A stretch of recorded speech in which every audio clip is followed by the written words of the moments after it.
მოგესალმებით მეგობრებო, განვაგრძობთ C# შესწავლას და დღეს გვაქვს საკმაოდ საინტერესო თემა და საკმაოდ მნიშვნელოვანი თემა, რომელიც აქტიურად გამოიყენება if-else კონსტრუქციასთან ერთად.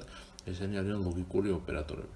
ხედავთ ხო ეკრანზე რა სახის ლოგიკური ოპერატორები გვაქვს, ესენი არის შემოკლებული და შემოკლებული ან, ჩვეულებრივი და ჩვეულებრივი ან და უარყოფის წესართი არა. ესე მიწერია, შეგვიძლია უბრალოდ დავუძახოთ ამას უარყოფის ოპერატორი, ხო, რომელიც აღინიშნება ძახილის ნიშნით. ანუ რისთვის გამოიყენება ესენი if კონსტრუქციაში? if კონსტრუქციაში ამ ასე ვთქვათ, ამ ოპერატორებს ვიყენებთ იმისთვის, რომ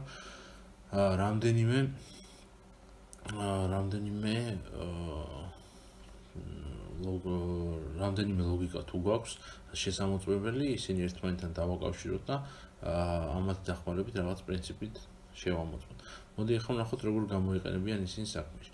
პირველი მოდი ვნახოთ უარყოფის წინსართი არა, ხო, ანუ უარყოფის ოპერატორი, რომელიცაც აღნიშნავთ ძახილის ნიშნით. ჩვენ იდეაში ეს ოპერატორი უკვე გამოვიყენეთ, როცა საუბრობდით ტოლობაზე, ხო? ან როცა ტოლობაზე, მეტობაზე, ან ნაკლებობაზე როცა გქონდა საუბარი, ჩვენ ეს ოპერატორი გამოვიყენეთ და როცა მას ვიყენებთ ესე რომ არ უდრის, არ არის მეტი, არ არის ნაკლები. ანუ გვახსოვს ხო ეს როგორც აღინიშნებოდა. ანუ წინ მარცხენა მხარეს უწერდით ტოლობის ოპერატორს, ძახილის ნიშანს და ეს ნიშნავდა იმას, რომ თუ ტოლობა აღინიშნება ესე ორი ტოლობით, მარცხენა ტოლობას ჩაუნაცვლებ ძახილის ნიშანით, ეს უკვე ნიშნავს, რომ არ უდრის, ანუ სიტყვაზე რიცხვი a არ უდრის b-ს, მაგალითად თუ რიცხვი a არ უდრის რიცხვ b-ს, მოხდეს რაღაცა. აბსოლუტურად იგივე მნიშვნელობით გამოიყენება და იგივე ლოგიკური შინაარსი აქვს ამ შემთხვევაშიც დღევანდელ თემას შეეხება და მოდი სწორედ მისით დავიწყოთ საუბარი და მოდი ეს ოპერატორი განვიხილოთ ჩვენი ეს ზომბებზე რო ვწერთ თამაშს იმის მაგალითზე. იგივე ის დავწეროთ blue is infected და მივენიჭოთ მას მნიშვნელობა true. შემდეგ დავწეროთ თუ დაავადებულია, ანუ if is infected, კონსოლში გამოიტანოს infected. კი ბატონო, ეს ვიცით, ახსნა არ ჯიდეთ. თუ არის დაავადებული კონსოლში, else არ დავწეროთ, მოდი ამ შემთხვევაში ესე ვნახოთ. თუ კონსოლში თუ ეს მნიშვნელობა is infected იქნება true, კონსოლში გამოიტანოს რომ infected, ანუ დაავადებულია თქვენი პერსონაჟი. მოდი გავუშვათ და ვნახოთ.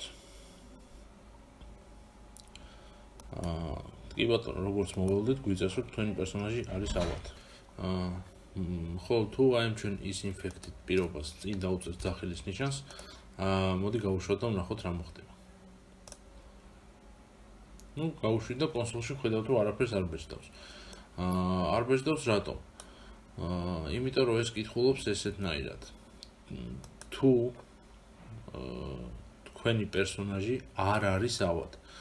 ანუ ეს წინსართი დასმული ძახილის ნიშანი, ასე ვთქვათ, ატრიალებს ჩვენს ლოგიკას პირიქით და თუ აქამდე კითხულობდა რომ დაწერე კონსოლში infected იმ შემთხვევაში თუ თქვენი პერსონაჟი არის ავად, ასეთ შემთხვევაში პირიქით კითხულობს თუ თქვენი პერსონაჟი არ არის ავად, ამ შემთხვევაში შევიდეს ამ სკოუპებში და მოხდეს რაღაცა პირობა. ჩვენ ვიცით ხო რომ ანუ თუ გვინდა რომ ამ სკოუპებში რაღაც პირობა მოხდეს, პარამეტრებში გადაცემულ მნიშვნელობა უნდა დააბრუნოს true, ხო? როგორც ჩვენ შემთხვევაში. ანუ ეს is infected კი აბრუნებს true-ს, მაგრამ რადგან მას წინ ხვდება ძახილის ნიშანი, ის ატრიალებს ამ ლოგიკას და საბოლოო შედეგად მაინც გამოდის false. აქედან გამომდინარე, თუ ჩვენ აი ამ true-ს გადავაკეთებთ false-ად და გავუშვებთ აი ესეთ შემთხვევაში დაიწერება უკვე infected. ანუ რატო? იმიტომ რომ ჩვენ bool-ს მივენიჭებთ მნიშვნელობა false-ი, როცა შემოვიდა if-ში, ანუ if მაინც რომ is infected არის false-ი, შესაბამისად არ უნდა დაბეჭდოს, მაგრამ რადგან მას დაუხვდება წინ ძახილის ნიშანი, ის შეატრიალებს ამ false-ის ლოგიკას და იტყვის რომ იმ შემთხვევაში თუ is infected არის არა false-ი. ანუ false-ის არა false-ი არის, შესაბამისად არის true. აქედან გამომდინარე თუ გავუშვებთ კონსოლში, ჩვეულებრივ დაბეჭდავს infected, ხო? აი ამ პრინციპით მუშაობს ეს ძახილის ნიშანი. ანუ false-ის ლოგიკა შეატრიალა ამ შემთხვევაში. ანუ შევაჯამოთ ძახილის ნიშანის, ანუ უარყოფის ოპერატორის ფუნქცია მოვალეობა არის ის, რომ მის მარჯვნივ მდგომი ლოგიკა შეატრიალოს. ის ფაქტი, რომ ასე ვთქვათ, ჩვენ ვიყენებთ აქ უარყოფის ოპერატორს არ ნიშნავს იმას, რომ ჩვენ არ შეგვიძლია გამოვიყენოთ else ან else-if ჩვენს შემდგომ კოდში. ჩვეულებრივად შეგვიძლია გამოვიყენოთ ორივე და ასე ვთქვათ else-ის და else-if-იც ჩვეულებრივად ჩავართოთ. ის ფაქტი, რომ ეს ატრიალებს ლოგიკას და ცვლის მას, სულაც არ ნიშნავს იმას, რომ ასე ვთქვათ else ვერ გამოვიყენებთ. ანუ if else-ის პრინციპი ჩვეულებრივად მუშაობს, უბრალოდ ემატება ოპერატორი, რომელიც ხშირ შემთხვევაში საკმაოდ გამოსადეგია და შემდეგ მაგალითებში უფრო დავინახავთ თუ რამდენად საჭირო არის ეს უარყოფის წინსართი ოპერატორი. მე მგონი გასაგებია ყველაფერი. საკმაოდ მარტივია და მოდი ვნახოთ შემდეგი ოპერატორები. ეს არის შემოკლებული და შემოკლებული ან. ჯერ ვნახოთ შემოკლებული და შემოკლებული ან და მერე ვნახოთ ჩვეულებრივი და ანუ არაშემოკლებული და არაშემოკლებული ან და ვნახოთ რა განსხვავება არის მათ შორის. მათი როგორ მუშაობენ ისინი. მოდი და ანი, ანუ შემოკლებული და შემოკლებული ანის მაგალითები ვნახოთ სხვა ამოცანის საფუძველზე და დავუშვათ, რომ ჩვენ წერთ, ასე ვთქვათ, პროგრამას, რომელსაც ევალება, რომ ასე ვთქვათ, შეამოწმოს კომპიუტერის პროცესორის, ასე ვთქვათ, ტემპერატურა და დღეს თუ არა საშიშროება, რომ კომპიუტერის პროცესორი გადახურდება და გაფუჭდება. ამ ამოცანის შესამოწმებლად გვჭირდება ორი პირობა, ანუ როგორც გითხარით, და ან ოპერატორები ასე ვთქვათ, ორი პირობის შესამოწმებლად გამოიყენება, ანუ რა ხდება, ანუ ამით გამოყენებით გავარკვევთ რა ხდება იმ შემთხვევაში, თუ ჩვენს if-ში გადავცემთ ორცალ პირობას. იმისთვის რომ შევამოწმოთ, ახლა დავუშვათ, ანუ ჩვენი პროცესორი გადახურებულია თუ არა, ამისთვის გვჭირდება ორი პირობა, ხო? დავუშვათ ერთ პირობაში იყოს საუბარი იმაზე, რამდენად მაღალი დატვირთვით მუშაობს, რამდენად მაღალი ტემპერატურით მუშაობს ჩვენი პროცესორი და დავუშვათ შევქმნათ bool is high temperature და იყოს true მაგალითად და მეორე კომპონენტი, რითაც გვინდა შევამოწმოთ, თუ ანუ არის მაღალი დატვირთვა, არის თუ არა გაგრილების სისტემა. აქედან გამომდინარე შევქმნათ კიდევ ერთი ბულცვლადი, რომელიც პასუხისმგებელი იქნება იმაზე, რომ შეამოწმოს არის თუ არა გაგრილების სისტემა და დავარქვათ მას has no cooling system. ამის შემდეგ დავწეროთ if კონსტრუქცია და ჩავწეროთ ესეთი რაღაცა. is high temperature და შემოკლებული და ოპერატორი on ორი ცალი end სიმბოლო და has no cooling system. ანუ რას აკეთებს ახლა ეს და სკოპებში დავწეროთ console write line CPU damage alert, ანუ საგანგაშო მდგომარეობა პროცესორის დაზიანებასთან დაკავშირებით. ანუ რას აკეთებს, როგორ იკითხება ახლა ეს მნიშვნელობა. ანუ თუ დავუკვირდით ხო ჩვენ აქამდე if-ში გადავცემდით მარტო ერთ ცალ პირობას. ანუ ერთ რაღაცას ვწერდით. ახლა უკვე ორი პირობის შემოწმება გვჭირდება. იმისთვის რომ შევამოწმოთ სწორედ იმისთვის რომ შევამოწმოთ ორი ან რამდენიმე პირობა, მან გვჭირდება ზუსტად ეს ჩვენი ოპერატორები, შემოკლებული და ან ოპერატორები, რომელსაც აქ ხედავთ, ხო? ანუ როგორ წაიკითხება ეს პირობა. თუ არის high temperature, ანუ თუ არის მაღალი ტემპერატურა და არ არის გაგრილების სისტემა, ანუ has no cooling system და ორივე შემთხვევაში ჩვენ ხედავთ, რომ ორივე შემთხვევაში ეს შედეგი არის true. აქედან გამომდინარე ლოგიკურია, რომ მოხდება ხო პროცესორის დაზიანების, ასე ვთქვათ, საგანგაშო მდგომარეობა. აქედან გამომდინარე, თუ ეს ორივე პირობა აკმაყოფილებს, ანუ აბრუნებს true-ს, ანუ true-ს აბრუნებს is high temperature და has no cooling system-იც, აქედან გამომდინარე მოხდება, ასე ვთქვათ, დაზიანების საშიშროება. გამოიტანს, რომ დაზიანების საშიშროება არის. მოდი გავუშვოთ და ვნახოთ რას დაბეჭდავს. გავუშვით. და ხედავთ რომ დაბეჭდა CPU damage alert, ხო, რაც გვეწერა კონსოლში. რატომ? იმიტომ რომ is high temperatures და has no cooling system-იც ორივე აბრუნებს truth. მოდი გავაკეთოთ ესეთი რაღაცა, ისე რომ მაგალითად has no cooling system-მა დააბრუნოს false და გავუშვათ და ვნახოთ რა დაიბეჭდება. გავუშვით და ვხედავთ რომ კონსოლი ცარიელია. ანუ კონსოლში არაფერი არ იბეჭდება. რატომ? იმიტომ რომ როცა ვიყენებთ და შემოკლებით ოპერატორს აუცილებლად იმისთვის რომ შესრულდეს scope-ებში მითითებული პირობა, აუცილებლად ორივე მნიშვნელობამ, ანუ ის high temperature-ს და has no cooling system-ს აუცილებლად უნდა დააბრუნოს true. წინააღმდეგ შემთხვევაში ეს პირობა არ შესრულდება. მოდი ახლა ვისაუბროთ შემოკლებულ AND-ზე. ანუ მივხვდით, ხო? ანუ თუ ვიყენებთ DAS, აუცილებლად ორივე პირობა უნდა აკმაყოფილებდეს და ორივე პირობა უნდა აბრუნებდეს true. წინააღმდეგ შემთხვევაში თუ ერთი მაინც აბრუნებს false, scope-ებში აღნიშნული პირობა არ შესრულდება. მოდი დავწეროთ ახლა AND ოპერატორის და გადავაკეთოთ AND-ად. და ისევ მოდი has no cooling system-ი გადავაკეთოთ true. გავუშვებთ და ხედავთ რომ დაწერა CPU damage alert. ანუ პროცესორი ისევ საფრთხეშია. მოდი ახლა ისევ გადავაკეთოთ false-ად და ვნახოთ რა იქნება. გავუშვათ და ხედავთ რომ მაინც ბეჭდავს, ხო? მიუხედავად იმისა, რომ false-ად არის false-ად გადავაკეთეთ. ანუ წინა და ოპერატორისგან განსხვავებით აქ ცოტა სხვა რაღაცა ხდება, ხო? ხდებით ალბათ.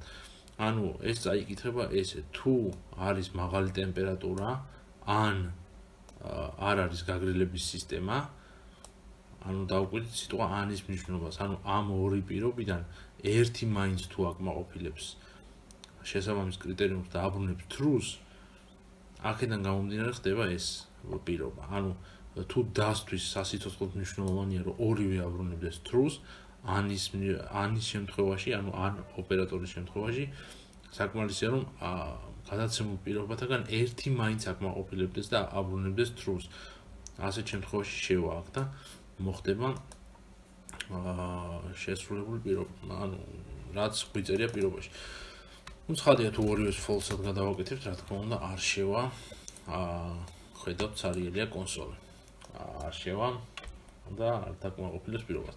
ანუ კიდევ ერთხელ და ოპერატორი აღინიშნება ესე ორი ძალიან სიმბოლოთი და სრულდება იმ შემთხვევაში თუ ორივე გადაცემული კრიტერიუმი, ორი ან რამდენიმე გადაცემული კრიტერიუმი, რამდენსაც გადავცემთ, აქ შეგვიძლია სხვა ესენიც ჩავატყოთ, სხვა ცვლადებით შევქმნათ, მაგალითად კიდე რაღაცა ბული რო შევქმნათ, ბულ რაღაცა, ხო?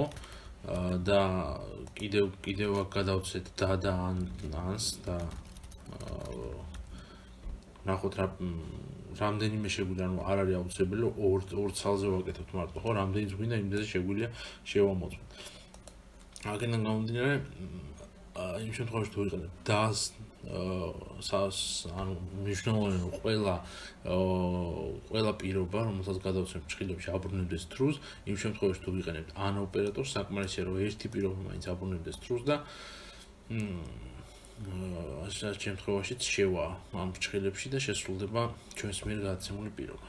მოდი გავაგრძელოთ კიდე ერთი მაგალითი ვნახოთ, ხო? ანუ ჩვენ წინა გაკვეთილებიდან ვიცით რომ ეს ეს ბულ ტიპის მონაცემები, ესე false და true, ესე როგორც წესი არ არის ხოლმე. ეხლა ჩვენ შემთხვევაში მაგალითისათვის კი ხელით ვწერს false და true-ს. როგორც წესი ეს false და true არის რაღაცა არითმეტიკული ან რაღაცა ოპერაციების შედეგი, რომელიც ჩვენ გვინდა რომ შევამოწმოთ. ხო, აქედან გამომდინარე, მოდი ეს ჩვენი cooling სისტემა ცოტა რაღაცა ეს ჩვენი პროგრამა მთლიანად მოდი რეალურ პროგრამას დავამსგავსოთ და ეს cooling სისტემა, რომელსაც აი აქ ვიყენებთ, უბრალოდ ხელით კი არ ქონდეს გაწერილი აქ true და false. მოდი შევქმნათ რაღაცა ცვლადი და რაღაც არითმეტიკული ოპერაციის შედეგი იყოს და ამ ცვლადს დავარქვათ ეს ცვლადი იყოს პასუხისმგებელი კულერის, ასე ვთქვათ, მოძრაობის სიჩქარეზე, ხო? Cooler spin, აი ესეთი რაღაცა. ამ ტრიალებს თუ არა ჩვენი კულერი, ხო? შევქმნათ კულერის ცვლადი, კულერის ასე ვთქვათ ბრუნვის სიხშირის გამოთვლების ცვლადი, რომელიც იქნება 3000 სტოლი. დავუშვათ ჩვენი კულერი 3000 ბრუნვას ასრულებს რაღაცა დროში. ხოლო აი ეს cooling სისტემი false-ის მაგალითად აქ დავუწეროთ has no cooling სისტემა შეამოწმოს საერთოდ ტრიალებს თუ არა ჩვენი კულერი და has no cooling systems ტოლობის მარჯვენა მხარეს გავუწეროთ ესეთი რაღაცა ანუ color spin ნაკლები ანტოლი ნოუზე რა მოხდება ასეთ შემთხვევაში თუ is high temperature is false-ია და დავწეროთ რომ high temperature is false-ია რა მოხდება ასეთ შემთხვევაში ანუ ორივე მნიშვნელობა დააბრუნებს false და შესაბამისად ჩვენს კონსოლში ასე ვთქვათ არაფერი არ გამოვა. მოდი გავუშვათ და ვნახოთ. კი ბატონო, როგორც მოსალოდნელი იყო, არაფერი არ გამოიტანა ჩვენმა კონსოლმა. რატო? იმიტომ რომ ვეუბნებით რომ color spin-ი 3000 ბრუნვა აქვს color spins, ანუ int color spin-ი უძის 3000 თუ იმ შემთხვევაში თუ color spin ნაკლები ანტოლი ნოლზე, მაშინ ამ შემთხვევაში გამოიტანეს საგანგაშო მესიჯი has no cooling system ცვლადის სახით, ხო? აქედან გამომდინარე has no cooling system ცვლადი აბრუნებს false, შესაბამისად ასე ვთქვათ, გაგრილების სისტემა წესრიგშია და ანუ cooling სისტემი ნორმალურ მდგომარეობაში არის. თუ ჩვენ 3000 ცვლადს გადავაკეთებდით ნულად და გავუშვებდით კონსოლში, ხედავთ რომ CPU damage alert გამოიტანა ეს მესიჯი, მესიჯი შევიდა ჩვენს ასე ვთქვათ if scope-ში, რაც ნიშნავს იმას, რომ ასე ვთქვათ, ერთ-ერთი პირობა შესრულდა. ნუ ერთ-ერთი პირობის შესრულება რახან შესრულდა და შევიდა, ეს ნიშნავს, რომ ჩვენ გვისვია an ოპერატორი, ხო? ანუ an ერთმა პირობამ უნდა დააბრუნოს true, an მეორე იმისთვის, რომ შესრულდეს პირობა. თუ ჩვენ an პირობას გადავაკეთებთ dat, ანუ end-ებს დავწერთ და გავუშვებთ, ხო? როგორც მოსალოდნელი იყო, კონსოლი არაფერს არ წერს. არაფერს არ წერს, იმიტომ რომ is high temperature hardcode-ად გვიწერია რომ არის false-ი, შესაბამისად end-ის შემთხვევაში ვიცით რომ ორივე უნდა დაკმაყოფილდეს. კი ბატონო, ეს იყო შემოკლებულ ოპერატორებზე, რაც მინდა დამეთქვა, შემოკლებულ და an ოპერატორებზე. და ახლა მოდი განვიხილოთ არა შემოკლებული და an ოპერატორი და ვნახოთ რა განსხვავება ამ ორ შორის.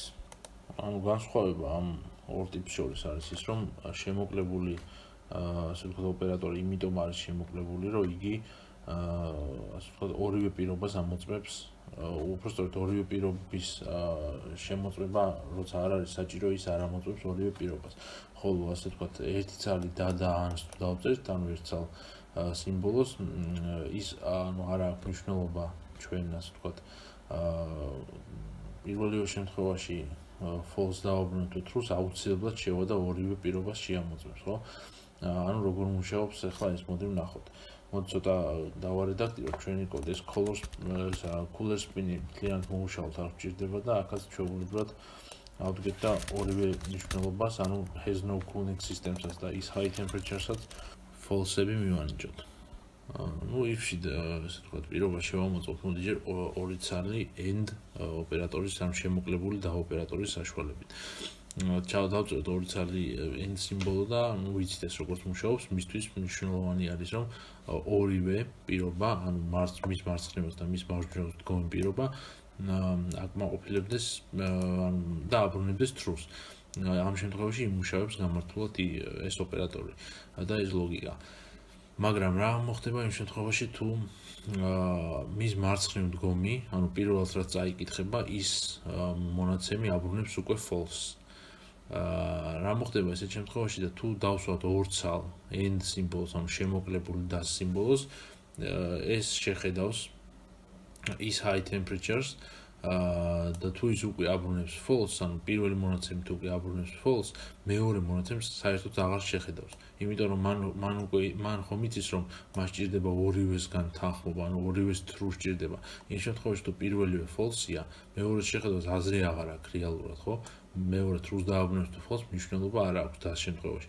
აქედან გამომდინარე, ესე მუშაობს ორი ცალი, ანუ შემოკლებული და ანუ შეხედავს პირველს თუ პირველი false-ია, საერთოდ აღარ შეხედავს მეორეს. რა თქმა უნდა, ეს მნიშვნელოვანი არის, იმიტომ რომ პერფორმანსის თვალსაზრისით უფრო სწრაფი არის ჩვენი აპლიკაცია და ჩვენი კოდი ასეთ შემთხვევაში, იმიტომ რომ ზედმეტ რესურსს პროგრამა არ ხარჯავს იმაზე, რომ ასე ვთქვათ, ორივე შეამოწმოს, თუ არ არის ამის საჭიროება. ანუ თუ პირველივეზე მოვიდა, ასე ვთქვათ, false-ი, მეორეს შეხედავს აზრი არა. თუ წავშლით ახლა ჩვენ შემოკლებულ დას და დავწერთ არაშემოკლებულ ვარიანტში, უბრალოდ ერთ ცალ და n სიმბოლოს, როგორ მუშაობს ეს? ეს აბსოლუტურად იგივეს აკეთებს, რასაც ორი ცალი სიმბოლო, მაგრამ იმ შემთხვევაში არა აქვს ამისთვის მნიშვნელობა, პირველი რას დააბრუნებს. ის ყველა ვარიანტში შეხედავს პირველსაც და მეორესაც, ანუ რომც დააბრუნოს პირველი ან false, ის მაინც წავა და შეხედავს მეორეს რას დააბრუნებს. ანუ შესაბამისად ამის გამოყენება საერთოდ არ არის რეკომენდებული და მე ჩემს პრაქტიკაში არასდროს ვიძახი რომ არასდროს არ დამჭიროებია ერთი ცალი end-ის და ერთი ცალი ანის გამოყენება. ანალოგიურად მუშაობს ანის შემთხვევაშიც, ხო? ანუ ანის შემთხვევაში პირობა ესეთია, რომ ანუ ერთ-ერთი ამ პირობებიდან უნდა იყოს true. იმ შემთხვევაში თუ ერთ-ერთი არის true, ჩვენ შეგვიძლია შევიდეთ და შევაუბრალოთ კოდი და შეასრულებს ქვემოთ გაწერილ პირობას შესაბამისად. ანუ იმ შემთხვევაში თუ ვიყენებთ ans, ანუ არაშემოკლებულ ans, ის მაინც ადგება პირველივესაც შეამოწმებს და მეორესაც შეამოწმებს. შესაბამისად ანუ ხვდებით თქვენც რომ ეს პერფორმანსის თვალსაზრისით მაინდა-მაინც არ არის მომგებიანი მიდგომა ამ ოპერატორების გამოყენება და შესაბამისად რეალურ პრაქტიკაში არც გამოიყენება თითქმის არსად. ნუ if else კონტექსტში მე კიდე ერთხელ გეუბნებით არ დამჭიროებია რომ ეს გამომეყენებინა, ვიყენებთ ძირითადად შემოკლებულ მიდგომას და მაგიტომაც არ ვეძახით ამას შემოკლებულ მიდგომას, ხო? იმიტომ რომ ამოწმებს სათითაოდ, ხო? ანუ თუ ერთმა დააბრუნოს ასურველი შედეგი და აღარ არის იმის საჭიროება, რომ მეორეს მივაკითხოთ, ესეც იქცევა ჩვენი და ან ოპერატორები. კი ბატონო, გონი გასაგები არის ოპერატორები და მოდი ახლა შევასრულოთ მოცემული დავალება, სწორედ აი ეს ოპერატორები უნდა გამოვიყენებინათ იმისთვის, რომ მოცემული დავალება შეესრულებინა და ახლა მოდი შევასრულოთ და პრაქტიკაში ვნახოთ რამდენად მარტივად გამოვა ეს ჩვენი დავალება ამ ოპერატორების საშუალებით.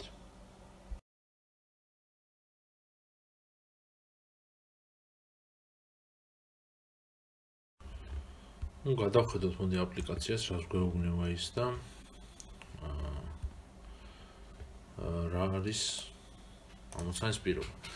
თუ სტუდენტი აიღებს 21-ზე ნაკლებ ქულას, ის ჩაიჭრება, თუ სტუდენტი აიღებს 21-ზე მეტ ქულას და 80-ზე ნაკლებს, იგი ჩააბარებს, მაგრამ ვერ მიიღებს დაფინანსებას. თუ სტუდენტი აიღებს 80-ზე მეტ და 90-ზე ნაკლებს, იგი ჩააბარებს 50%-იანი დაფინანსების, თუ აიღებს 90-ზე მეტ და 95-ზე ნაკლებს 70%-იანი დაფინანსებით და თუ აიღებს 95-ზე მეტ, იგი ჩააბარებს და მიიღებს 100%-იან დაფინანსებას, ხო?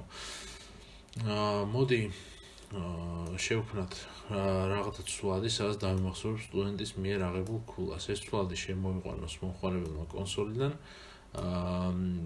შევქმნათ int score, მაგალითად უდრის int parse console read lines და დავწეროთ ესეთი პირობა.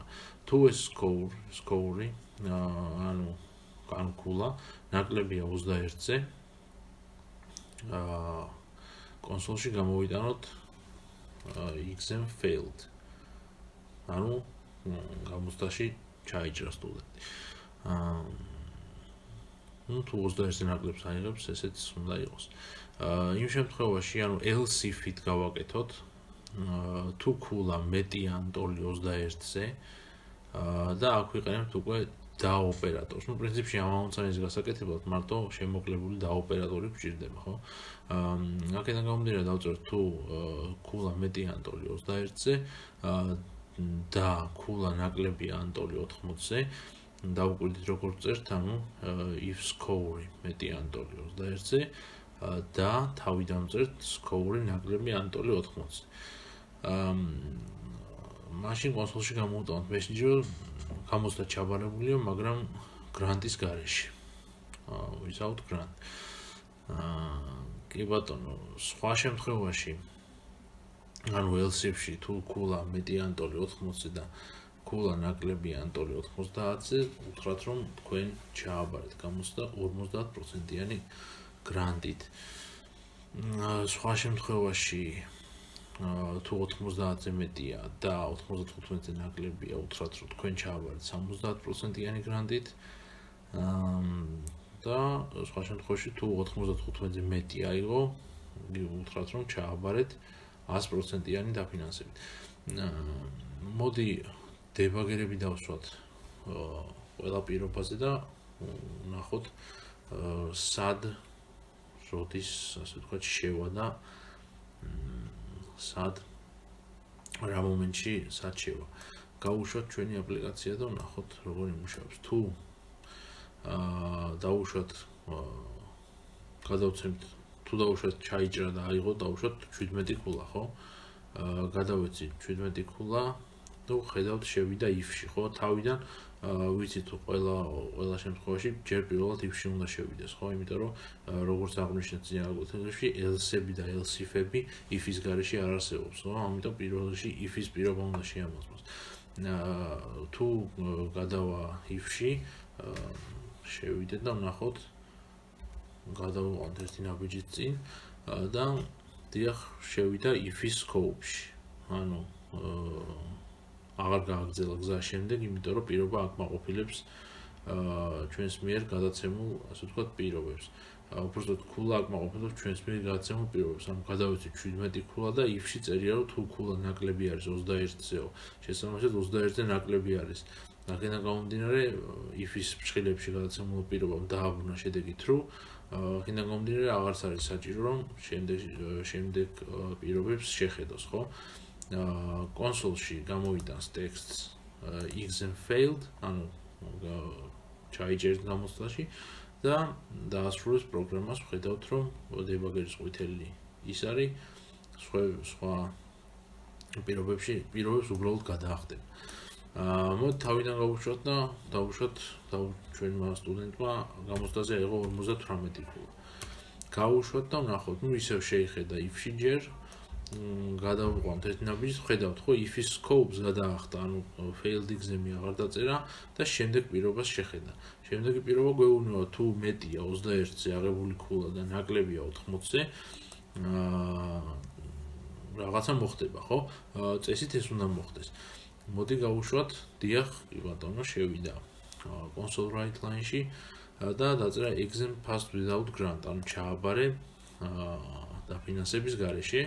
გავუშვათ ერთი ნაბიჯით წინ, დასრულდა ჩვენი პროგრამა სხვა მეებში აღარ შევიდა სხვა პირობებში, რადგან იმან true დააბრუნა და კონსოლშიც შესაბამისი მესიჯი გამოგვიტანა, ხედავთ. კი ბატონო. მოდი ერთს გავუშვათ და დავუშვათ მიიღო ჩვენმა სტუდენტმა 97 ქულა, ხო? მაღალი ქულა აიღო. შევიდა შეამოწმებს if-ში.